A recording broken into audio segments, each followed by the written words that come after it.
প্রিয় দর্শক বন্ধুরা, এই মুহূর্তের জন্য 2016 এসএলএসটি থেকে একটি বিগ নিউজ আপডেট উঠে আসছে। কার্যত রিপোর্টের আগেই প্যানেল বাতিল।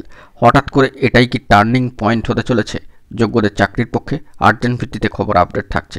তো অবশ্যই ভিডিওটিকে শেষ পর্যন্ত ওয়াচ করবেন, কোনোভাবে স্কিপ করবেন না। চ্যানেলটিকে সাবস্ক্রাইব করে সঙ্গে থাকবেন। চলুন কথাবার্তা না বাড়িয়ে আমরা মূল টপিকে ফোকাস করি। বন্ধুরা, অত্যন্ত গুরুত্বপূর্ণ খবর আপডেট 2016 এসএলএসটি থেকে। হার্ড ডিস্ক বাজেয়াপ্ত করেছিল সিবিআই। কলকাতার কেন্দ্রীয় ল্যাবরেটরিতে অর্থাৎ সেন্ট্রাল ফরেন্সিক সায়েন্স ল্যাবরেটরিতে তা পরীক্ষা করতে পাঠানো হয়েছিল। কিন্তু সমস্যার জায়গা এটাই যে সেই রিপোর্ট আসার আগেই কেন মহামান্য কলকাতা হাইকোর্টের এক ঝটকায় প্রায় 26,000 শিক্ষক অশিক্ষক কর্মচারীর চাকরি বাতিলের নির্দেশ চলে এলো।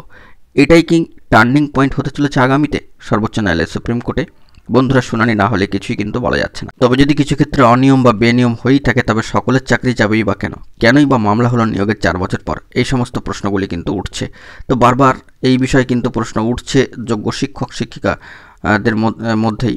তো গত বুধবার সর্বোচ্চ ন্যায়ালয়ের সুপ্রিম কোর্টে এমনই সওয়াল কিন্তু উঠে এসেছিল স্কুল সার্ভিস কমিশনের চাকরি বাতিল মামলায়, এবং নিজেদের যোগ্য দাবি করা এবং চাকরিরতদের একঝাঁক আইনজীবীরা প্রশ্ন উঠল এটাই যে তথ্য জানার অধিকার আইনে আসল ওএমআর বা অপটিক্যাল মার্ক রেকগনিশন আসল রেজাল্ট পাওয়ার পরেও কেন তাদের সামিল করা হয়েছে বাতিলের তালিকায়। আগামী 27শে জানুয়ারি দুপুর দুটোয় কিন্তু এই মামলার পরবর্তী শুনানির দিনক্ষণ রয়েছে।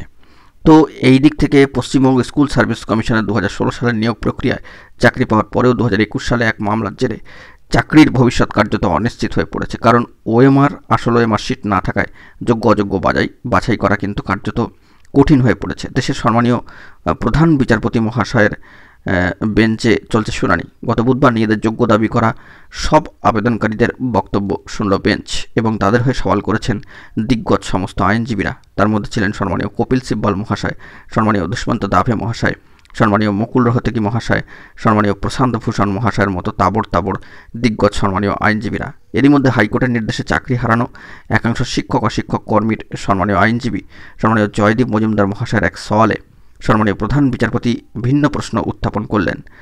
সম্মানীয় আইনজীবীর বক্তব্য অনুযায়ী তথ্য জানার অধিকারে যে 2018 সালের নবম দশম একাদশ দ্বাদশের সহকারী শিক্ষকের পাশাপাশি গ্রুপ সি গ্রুপ ডি অশিক্ষক কর্মচারীদের একাংশের আসল ওএমআর ও রেজাল্ট পেয়েছি, যার সঙ্গে স্কুল সার্ভিস কমিশনের ফলাফলেরও মিল রয়েছে। কিন্তু সিবিআই এর বাজেয়াপ্ত করা হার্ড ডিস্কের স্ক্যান ওএমআর এর সঙ্গে মিলছে না বলে আমার প্রায় হাজার মক্কেলের চাকরি যাবে কেন? যা শুনে কার্যত প্রধান বিচারপতি মহাশয়ের মন্তব্য, এ তো নতুন এক বিষয় সামনে এলো। তার মানে কি গোটা ওএমআর শিটের স্ক্যান কপি বদলে গিয়েছে? তো কার্যত চাঞ্চল্যকর খবর আপডেট কিন্তু উঠে আসলো একেবারে সামাজিক গণমাধ্যমের সূত্র ধরে। তবে আমাদেরকে আগামী ডেট পর্যন্ত অপেক্ষা করতেই হচ্ছে পরবর্তী ক্ষেত্রে কি উঠে আসে। এখন এটুকুই, সকলে ভালো থাকবেন। জরুরি আপডেটগুলি পাওয়ার জন্য চ্যানেলটিকে সাবস্ক্রাইব করে সঙ্গে থাকবেন। ধন্যবাদ।